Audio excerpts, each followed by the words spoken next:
สบายดีเด้อสบายดีเอาสิพาไปเสกเครือของอยู่ตลาดเป็นหยังอาหารคือแพงเดี๋ยวสิพาไปเสกเบิ่งว่าต้นทุนมาแต่ต้นทางนี่นะซื้อเครื่องมาแต่ต้นทางนี่ราคาแต่ละอย่างมาแต่ไสราคาเท่าใดเดี๋ยวสิพาไปเบิ่งกันเด้อตามมาเราติดตามฟังเบิ่งจาก2-3 นาทีเนาะเมื่อนี้เขาเข้ามาตลาดสวรรณเขตเอามาเลาะถ่ายวิดีโอถ่ายถามราคาสินค้าแต่บ่ให้เห็นหน้าแม่ค้าเด้อย่านเพิ่นหายย่านเพิ่นว่ากาดหน้ากิโลหนึ่ง40,000ครึ่งกิโลบ่ฮอดดอกครึ่งนี่นะ20,000มัดนี่โอ้ยเดี๋ยวจะพาเสกสินค้าแต่ละอย่างเป็นจังไดกาดหน้าเต็มโล40,000กะหล่ำก็ถือ2หัวละ30,000เนี่ยเกือบ2โลกุ้งโลเท่าไหร่นี่กุ้งโล150,000อย่าตีเด้อว่าเครื่องแพงบัดนี้นะสำหรับซีนงัวบ้านเฮากิโลหนึ่งก็ถึงอยู่160,000ขึ้นน้ำซีนเนาะถ้าเป็นเสือก็กิโล170,000ถึง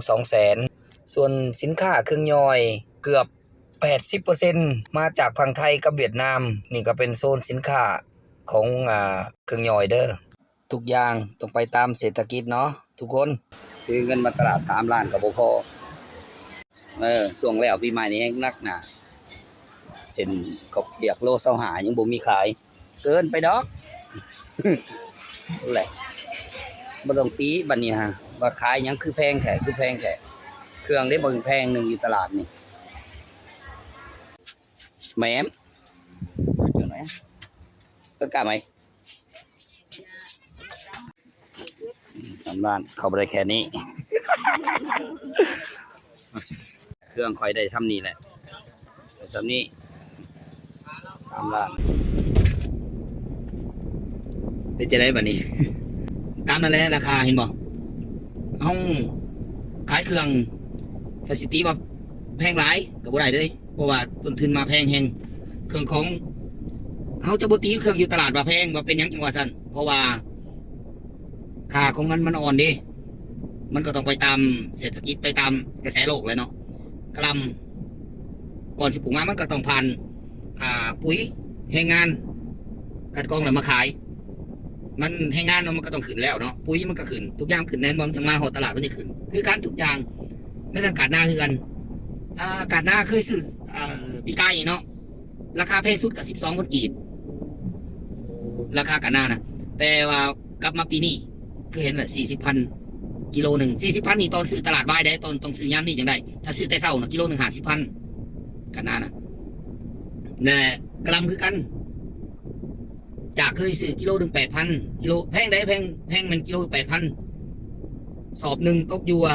70,000กีบแต่เดี๋ยวนี้อันบ่ได้เห็นบ่โลหนึ่ง30,000ถ้าซื้อเป็นสอบไล่ถึงกิโลหนึ่ง8,000นี่คือราคาของมันเนาะส่วนกุ้งหมึกปลายังบ่ต้องเว้า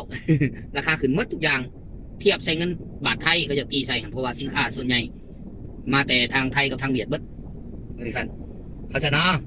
ฝากถึงทุกคนเด้อเอาบ่ดราม่าได้บ่ว่ากันเด้อเพราะว่าสินค้า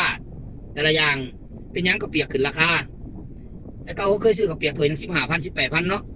ไล่ปีกายนี่ซะแต่ปีนี้กลับมาซื้อกับเปียกถ้วยนึง25,000ปัจจุบันนี่หาอาหารถ้วยละ20,000นี่ยากเดี๋ยวนี้ขันต่ำเนาะถ้วย25,000ที่เห็นเขาเปรียบเขาขายกันกับ35 40แล้วแต่ห้านเดี๋ยวสั่นมันขึ้นกับวัตถุดิบ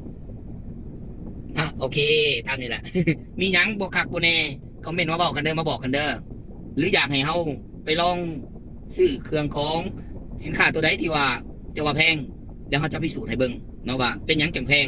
มันมาแต่ไสมันคือว่าแพงฝากกดติดตามคอมเมนต์บอกกันเด้อว่าถูกหรือบ่ถูกแนะนำข่อยมาแน่ว่า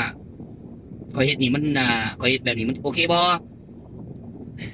สบายดี